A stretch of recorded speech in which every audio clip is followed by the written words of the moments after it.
Il faut que je vous partage cela parce que il y a quelques jours, il me semble que j'ai été témoin, ça s'est vraiment passé sous mes yeux, d'un véritable miracle. Et le contexte n'était pas évident. C'était pendant des funérailles. En préparant, la famille nous avait expliqué qu'en plus, elle était un peu divisée en deux parce qu'il y avait eu des incompréhensions passées qui remontaient déjà à quelques années, mais ce qui fait qu'il y avait vraiment deux parties de la famille qui ne voulaient pas se voir et tout le monde se demandait comment allait se passer la célébration. Il y avait une lourdeur, une gravité tout le temps des funérailles, alors que pourtant il y avait aussi de la lumière, de la beauté, mais on sentait ça.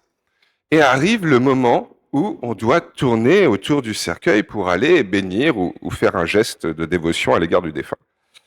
Et on était dans une disposition de l'église où en fait le cercueil se retrouvait entre les deux stalles et on avait littéralement les deux parties opposées de la famille qui se faisaient face et le cercueil au milieu. De ce côté-là, il y avait les plus proches, la mère, le compagnon de la défunte, les sœurs, et de ce côté-là, la partie qui peut-être plus divisée. Et ce bout-là de la famille commence à passer autour du cercueil, et là arrive une dame qui vient de façon un peu ostentatoire embrasser le compagnon de la défunte, puis passe devant la mère et les sœurs, mais vraiment en ignorant de façon démonstrative. Et alors que ça bouchonnait, pour arriver jusqu'au bénitier, une des sœurs qui était assise prend la main de cette personne qui l'avait toisée une seconde avant. Par réflexe, sûrement, elle la retire.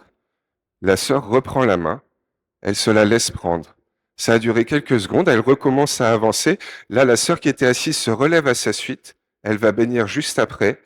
Et une fois la bénédiction faite, elles se sont enlacées. On les a vues partir dans le déambulatoire et on les a plus revues. Même à la fin, quand on est parti déposer le cercueil dans le fourgon, le lendemain, parce que vraiment le contexte était assez éprouvant, la famille me rappelle et ils me parlent de cet événement. Ce que j'avais cru percevoir comme une petite grâce, ils me l'ont présenté comme un véritable miracle de résurrection dans une relation. Plus de 10 ans qu'ils ne se parlaient plus. Et là, elle me disait, mais juste, on a senti qu'on s'est retrouvés. Comme si c'est celle qui nous faisait nous rassembler, celle qui était déjà là-haut, qui nous avait fait nous retrouver l'une l'autre en balayant toutes les histoires passées. Et combien on connaît de ces moments où on n'arrive plus à se parler pendant des mois, des années, et il faut une tragédie pour qu'on puisse se retrouver, vraiment, vivre une vraie résurrection d'une certaine façon. Et ce qui est beau là-dedans, c'est qu'en fait, on cherche pas à crever l'abcès, on cherche juste à profiter de ce qui est donné. Et me semble-t-il, c'est exactement de ça dont nous parle Jésus aujourd'hui. Nous, on est comme ces bons agriculteurs, on voudrait retirer l'ivraie du champ qui est fait pour être que de bons blés dorés. Mais non, Jésus nous dit non, non, ce n'est pas ça qu'il faut. Ne vous attachez pas trop vite à vous préoccuper du mal et du mauvais, un peu comme s'il nous disait laissez couler. Et c'est surprenant parce que nous, ça nous éprouve. Et lui, il nous dit non, laissez couler, laissez-les pousser ensemble. Et à la fin, c'est moi, Dieu, qui me chargerai de faire le tri. C'est moi, Dieu, qui me chargerai de faire ça, pas vous. Vous, aujourd'hui, vous devez être dans la confiance. Et moi, à la fin, si on avait pris l'évangile, mais il est très long, jusqu'à la fin, il explique que, au bout, c'est lui qui effacera, qui annihilera toute possibilité de chute. Et s'il y en a qui persévèrent dans le mal, là, c'est lui qui s'en occupera. Mais donc, le Seigneur nous invite à ne pas nous laisser hypnotiser, obnubilés par le mauvais. Je ne pense pas qu'il relativise nos souffrances pour autant, mais il nous invite en fait à nous centrer sur le bien. Point. Ni plus ni moins. Nous centrer sur le bon, le vrai, le juste, le bien, ce qui fait grandir plutôt que ce qui peut nous nuire. Et en fait, c'est évident pourquoi il nous dit ça. Et il nous donne même 3 raisons. Premièrement, parce que, comme on le sait, à trop s'attacher à retirer le mal, on risque de faire du mal au bien. J'ai demandé aux jeunes petites enfants de cœur, enfin à certaines en tout cas, si elles étaient d'accord pour que je les prenne en exemple, mais il y en a quelques-unes qui ont démarré depuis peu de temps, depuis quelques semaines, quelques mois. Et ça arrive que peut-être il y ait une petite boulette, une petite erreur. Est-ce que moi, je vais leur dire à chaque fois, oh, c'est pas bien, au risque de freiner leur élan de bien, de générosité, de vouloir continuer de nous faire vivre ça avec ces si beaux sourires et ce bel élan. Vouloir s'attacher trop vite à retirer le mal peut nuire au bien, en freinant son élan, en le décourageant, On le connaît tous. Première raison. Deuxième raison, parce que si on est trop centré sur le mal, on ne voit que ça.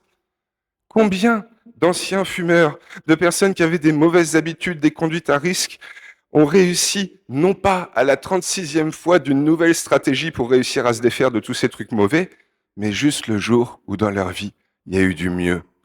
Une conversion de vie, un nouvel emploi qui leur donne de l'élan, un enfant qui arrive dans la famille. C'est ça. C'est non pas de s'attacher à l'ombre, aux ténèbres de nos vies en les fixant et en nous demandant comment les combattre, qu'on va les faire se dissiper, mais en se centrant sur la lumière, en se laissant envahir par la lumière. Parce qu'au fond, ce que nous redit aujourd'hui Jésus, et c'est éminemment cohérent, c'est de ne pas nous attacher au mal pour nous centrer sur le bien.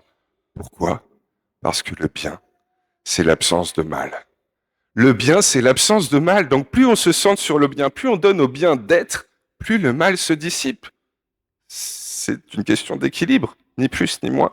Mais ça nous oblige, premièrement, à redoubler de confiance et d'humilité. Confiance que c'est Dieu qui va s'en occuper, que c'est pas nous qui sommes appelés à tout sauver. Humilité, justement, de reconnaître qu'il y a des fois où, voilà, il faut laisser couler alors que on voudrait se battre. Et, au fond, préserver le bien. Rechercher celui que Dieu met à notre portée et lui donner de se déployer. Lui, ce bien, cette absence de mal, pour que petit à petit, en offrant à cette absence de mal de prendre toujours plus de place, eh bien, le mal se dissipe. Et si on suit la parabole, ce n'est qu'à la toute fin, une fois que le blé sera mûr, une fois que le bien sera atteint, que là, Dieu retirera le mal, s'il en reste. Dans l'exemple de résurrection que je vous ai donné à travers cet enterrement, je crois que le mal a été dissipé spontanément par la grâce de la relation retrouvée. Oui, ni plus ni moins, se centrer sur le bien pour lui donner d'être et de se déployer pleinement. C'est trivial, c'est du bon sens que je rappelle, mais je crois que tout l'évangile n'est que ça, bon sens. Et pour le coup, si c'est cette voie qu'on entreprend, alors chers amis, il faut aussi nous rappeler quelque chose, c'est que plus on avance vers la lumière, plus on voit les ombres. Une journée comme aujourd'hui, il fait gris, il y a des nuages, on ne voit pas les ombres. Non, on est dans cette ambiance morose du gris, mais une journée comme hier, avec cette magnifique lumière, là on les voit les ombres.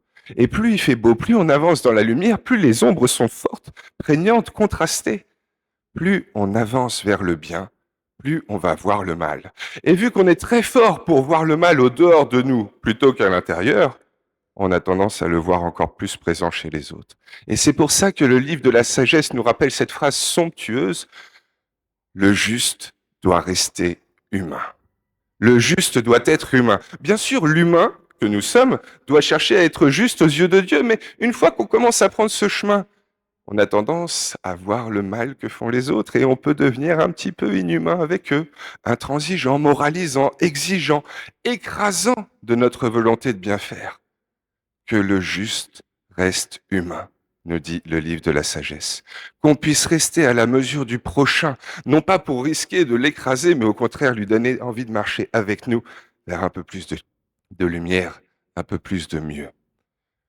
On est un petit peu désolé à la fin de ce texte parce qu'on croirait que le Seigneur vise par cette parabole du blé et de l'ivraie à répondre à la question du pourquoi le mal et il ne le fait pas. Mais peut-être fait-il mieux encore. Il nous donne la clé pour moins subir, moins souffrir. Bien sûr, le mal est là. Il n'est pas voulu par Dieu, c'est pas lui qui l'a semé et pourtant il est là au milieu du champ de blé de la création dans laquelle nous vivons. Au dehors de nous, au dedans de nous aussi. C'est cette absence de bien qu'on attendrait. Eh bien, demandons peut-être juste au Seigneur qu'il nous offre cette grâce de réussir à ne pas nous attarder à trop chercher comment éradiquer ce mal. Celui qui nous a éprouvés dans le passé, celui qu'on endure encore dans le présent, celui qu'on appréhende pour demain, parce que c'est lui qui gère ça. C'est lui qui a toujours assuré depuis le début de l'humanité et qui continuera de le faire jusqu'à la fin. Eh bien oui, que le Seigneur nous donne donc la grâce de ne pas nous laisser happer par les actions du malin, mais au contraire de nous centrer sur le bien. Cherchons-le, faisons-le et donnons d'être à l'œuvre de Dieu.